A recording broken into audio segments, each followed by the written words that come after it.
Okay, it's afternoon here at the martial arts show, and I'm sat next to Clive. Clive, you've been involved in martial arts for a long time now. Tae Kwon Do. Yes. Is that your main art, or? Yes. I started martial arts in 1972. It's an old cliche, you know, the Bruce Lee boom and all that, but that's exactly what it was. And I did Kung Fu for 3 or 4 years, and then I did a few years of traditional Wado karate, and then Tae Kwon Do came to Worcester in 1979. It was the very first time ever in Worcestershire, and I joined in the very first class. My instructor was Don Atkins he's now TAGB, and we went from UKTA to TAGB to GTI to blah blah blah blah blah. Yeah. So I've been in it, in Tae Kwon Do. I joined on the 10th of May 1979, so wow. That's 40 years ago next week. Okay. But I joined in 1972 martial arts generally, so in another 3 years that would be 50 years I would have been in martial arts. It's a lot of bruises. Would you say it's changed dramatically from when you started back then, like 40 years ago, to what the industry's like now? Yes, absolutely. Nothing. Years ago, the training was, you couldn't teach like today, like it'd be health and safety would go through the roof. But they were great days, a lot of changes. Now it's a lot more family and business orientated, which is not a bad thing. Yeah. But I was glad that I experienced those early days, because it gives you a good insight into what, I won't say real martial, well I will say real martial arts, real training was.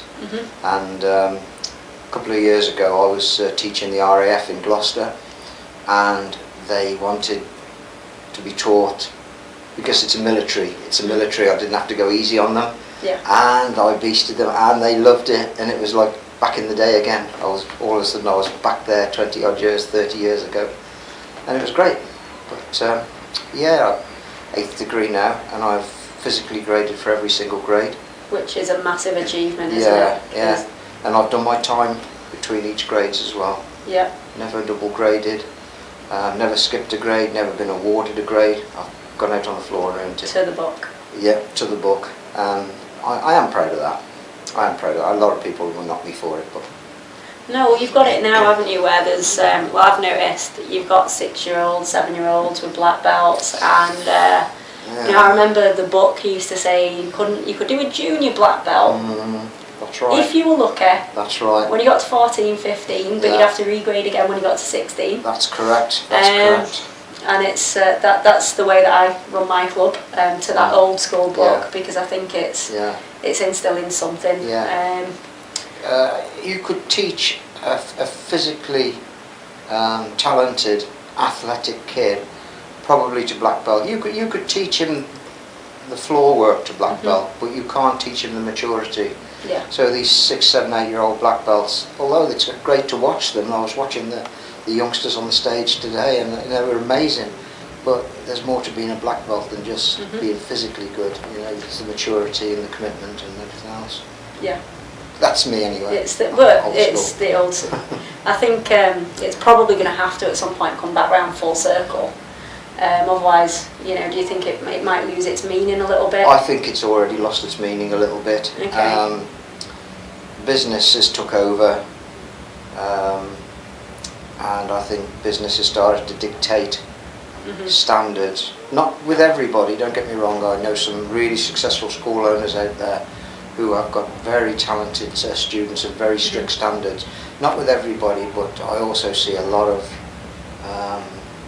money-orientated instructors out there you can literally buy a black belt if you want to, and it's not right. There's always been those things on eBay, hasn't there, where you get buy a belt with your certificate for X amount. I think we've always seen that, or the 4-week courses to black belt. But that's right.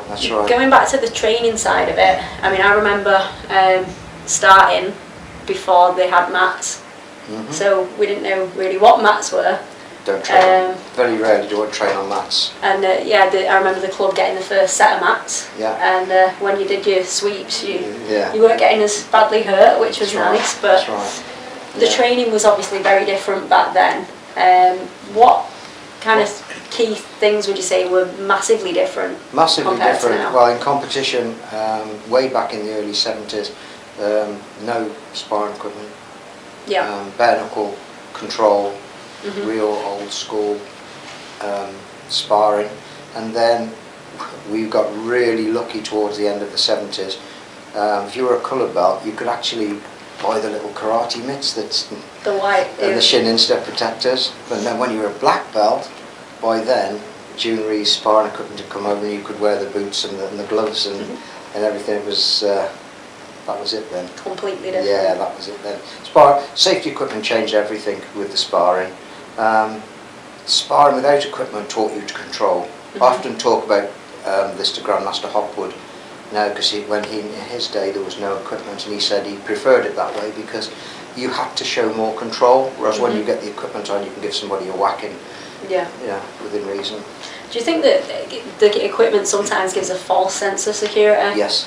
Whereas when you don't have it, you learn to move. Without a shadow of a doubt. Without a shadow of a doubt, you take a shot, especially body shots if you've got full safety equipment on, and you don't respect the fact that you've been hit. Yeah. Whereas you just walk through it and give your shots back. So in that way, yes. Yeah. It has changed massively from the early days. One thing that you would like to see change in the industry, maybe, or one thing you'd like to see come back, like a major. Old style etiquette, discipline, and especially where downgrades are concerned, I'd like to see it go back to how it used to be. Years ago, you say I'm a black belt in karate, I'm a black belt in Tae Kwon Do, and people went, wow. Now you say I'm a black belt in Tae Kwon Do karate, and they go, oh yeah. It's lost that, I won't say mystique, well it probably is mystique, but that special thing that a black belt used to be. That 1 in 100 would get it rather than every other. Yeah, I've heard it somewhere that somebody said that for every class of 100 that started, by the time you get to black belt, there's probably 5 left. By the time you get to second dan, there's 3 left. By the time one might stay till 4th or 5th dan. Well, I've stayed to 8, so what does that make me? Committed. Oh, daft. Yeah. But you've kept that etiquette that's that you've had from Absolutely. day one, and So obviously you're teaching a club of your own now, and oh God, you're teaching for 30 years. You're teaching it old school method, so you're still promoting that etiquette. Yes. Maybe I haven't got the gimmicks at my school or the flashy websites or everything else that goes with it and draws people in nowadays, but I'm old school. I always have been and I always will be. Word of mouth, arguably, everyone's saying, because everyone's jumping on the martial arts business side of things now. Yeah, most of my students are word of mouth. We do after school clubs, so we can get the youngsters in from the after school clubs, and that works quite well. But the after school clubs are not taught the same, can't teach them the same as I do in my own school. So when they come to my school, it's all a bit of a shock really for them, but so far it's working well okay. Yeah. No, it's great to meet someone with that same kind of old school traditional mindset. I love it. Because it's few and far between now. So thank you for joining me on the couch today, Clive. Thank you.